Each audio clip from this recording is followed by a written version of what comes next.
নমস্কার বন্ধুরা, Piyali lifestyle with village ফুডে সকলকে স্বাগত জানাচ্ছি।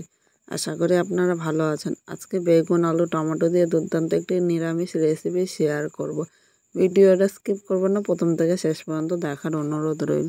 এখানে আমি একটা প্রেসার কুকার নিয়েছি। এবার এর মধ্যে আমি প্রথমে বেগুনগুলো নিয়ে নেব।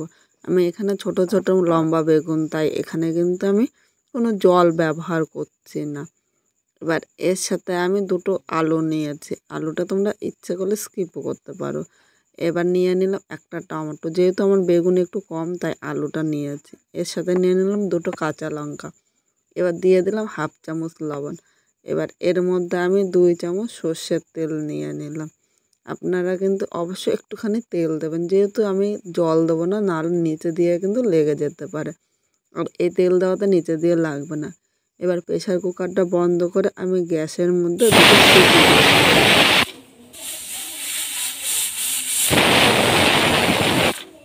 দুটো সিটি হয়ে গিয়েছে, এর থেকে কিন্তু বেশি দেব না।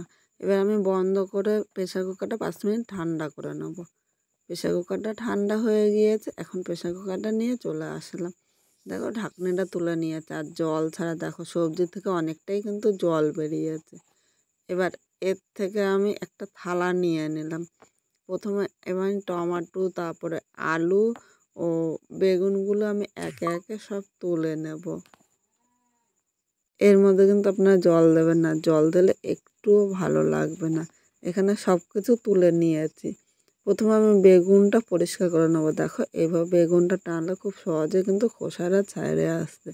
আজকে বেগুনের এই রেসিপিটা আমি কী নাম দেবো জানি না, তোমরা অবশ্যই একটা কমেন্ট করে এর একটা নাম দিও। প্রথমে আমি সব বেগুনের খোসাগুলো এইভাবে পরিষ্কার করে নেব। এখন টমেটোটা নিয়ে নিলাম। টমেটোর দেখো একইভাবে খোসাটা কিন্তু আমি ছাড়িয়ে নিয়েছি, আর সেদ্ধ করা তো খুব সহজেই ছেড়ে আসছে। এবার আলুটাও আমি ছাড়িয়ে নিয়েছি। এখানে দুটো আলু নিয়েছি। এবার একটা প্লেট নিয়ে নিলাম। আলুগুলো আমি এরকম ছুরি দিয়ে এবার ছোট ছোট পিস করে কাটবো। যেহেতু আমি জল দিইনি, আলুটা কিন্তু পুরো ভালো করে সেদ্ধ হয়নি। মানে ধরুন 4 ভাগে 2 ভাগ আলু সেদ্ধ হয়েছে, 2 ভাগ কিন্তু এখনও হয়নি। এবার ছুরি দিয়ে আমি এরকম ছোট ছোট করে আলুগুলো কেটে নিলাম। আলুগুলো কাটা হয়ে গিয়েছে। এবার এখানে কাঁচা লঙ্কা, বেগুন আর টমেটো তিনটে একসাথে আমি মেখে নেব। এখানে কিন্তু এখন লবণ দেব না, লবণটা আমি পরে ব্যবহার করব। বেগুনটা মেখে নিয়েছি। এবার এদিকে গ্যাসের মধ্যে একটা কড়াই বসিয়ে দিলাম। বন্ধুরা, বাইরে প্রচণ্ড বৃষ্টি হচ্ছে, তাই আমি কিন্তু ঘরে আজকে রান্নাটা করছি, আর একটু আলোর ব্যবস্থা সেরকম নেই। এবার এই জায়গায় আমি 1 চামচ তিল দিলাম। তিলটা হালকা লাল করে ভেজে নেব। এই তিলটা আমার বাড়ির তিল, দেখো লাল তিল আমি পরিষ্কার করে নিয়েছি। তিলটা দেখো 2 মিনিট ভেজে নিয়েছে, কালার চেঞ্জ হয়ে গিয়েছে। এখন তেলটা নামিয়ে নেব। আবার আমি কড়াইটা বসিয়ে দিলাম। এবার এর মধ্যে আমি 2 চামচ সর্ষের তেল নিয়ে নিলাম। তেলটা একটু গরম করে নেব।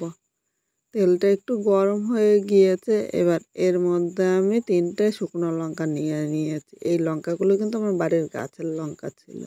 লঙ্কাটা আমি নেড়েচেড়ে হালকা লাল করে ভেজে নেব। লঙ্কাটা লাল করে ভাজা হয়ে গিয়েছে, এখন আমি লঙ্কাটা তুলে নেবো। আর একটা কথা বন্ধুরা, তোমরা যদি আমার পাশে থাকো, খুব তাড়াতাড়ি কিন্তু রান্নাঘরে আমি একটা লাইটের ব্যবস্থা করে নিতে পারি। এবার এই তেলের মধ্যে আমি 1 চামচ কালো জিরে দিয়েছি। খুব বেশি কিন্তু ভাজতে হবে না। এবার এর মধ্যে যে আলুগুলো কেটে রেখেছি, আলুগুলো নিয়ে নিলাম। এর সাথে একটু স্বাদ অনুযায়ী লবণ নিলাম। এখন কিন্তু আমি হলুদ দেবো না। আলুটা নেড়ে চেড়ে 2 থেকে 3 মিনিট হালকা লাল করে আমি ভেজে নেব। 3 মিনিট আলুটা ভেজে নিয়েছি। এবার এই জায়গায় আমি একটু হলুদ দিয়ে দিলাম। হলুদটা নেড়ে চেড়ে মিশিয়ে নিলাম। লবণটা দেওয়াতে আলুটা তাড়াতাড়ি নরম হয়ে গিয়েছে, আর হলুদটা দেওয়াতে আলু ভাজাটা কিন্তু খুব সুন্দর হবে। আলুটা হালকা লাল করে ভেজে নিয়েছি। আলুটা কিন্তু একদম সেদ্ধ হয়ে গিয়েছে, এর থেকে বেশি ভাজতে হবে না। এবার এখানে যে আমি বেগুনটা মেখে রেখেছিলাম, এর মধ্যে আমি নিয়ে নিলাম। এবার এই বেগুনের মধ্যে আমি স্বাদ অনুযায়ী লবণ দিলাম, আর হাফ চামচ আমি হলুদ নিয়ে নিয়েছি। যে 3টে শুকনো লঙ্কা ভেজে রেখেছিলাম, এর সাথে আমি নিয়ে নিলাম। আলাদা করে কিন্তু এর মধ্যে আমি আর লঙ্কার গুঁড়ো ব্যবহার করব না। তোমরা ইচ্ছে করলে একটু লাল লঙ্কার গুঁড়ো কিন্তু ব্যবহার করতে পারো কালারের জন্য, কিন্তু আমি এখানে শুকনো লঙ্কা ভাজার গন্ধটাই কিন্তু আলাদা হয়, তাই আলাদা করে লঙ্কার গুঁড়ো ব্যবহার করতে হবে না। এবার সব কিছু নেড়ে চেড়ে মিশিয়ে নেব। এখন কিন্তু গ্যাসের আগুনটা হাই ফ্লেমে দিতে হবে, কারণ আস্তে দিলে বেগুনের থেকে কিন্তু আরও জল বেরোতে পারে। এইভাবে নেড়ে চেড়ে মিশিয়ে 2 থেকে 3 মিনিট অনবরত নাড়তে থাকতে হবে, নাহলে নিচে দিয়ে লেগে যাবে। এইভাবে আমি 3 মিনিট রান্না করে নেব। এখানে 3 মিনিট রান্না করে নিয়েছি। এবার এর স্বাদটা ব্যালেন্স হওয়ার জন্য আমি হাফ চামচ চিনি নিয়ে নিলাম। চিনিটা এর সাথে নেড়ে চেড়ে মিশিয়ে নেব। যারা মিষ্টি পছন্দ করে না তারা কিন্তু স্কিপ করতে পারো, কিন্তু সামান্য একটু মিষ্টি দিলে এর স্বাদটা কিন্তু দ্বিগুণ বেড়ে যাবে।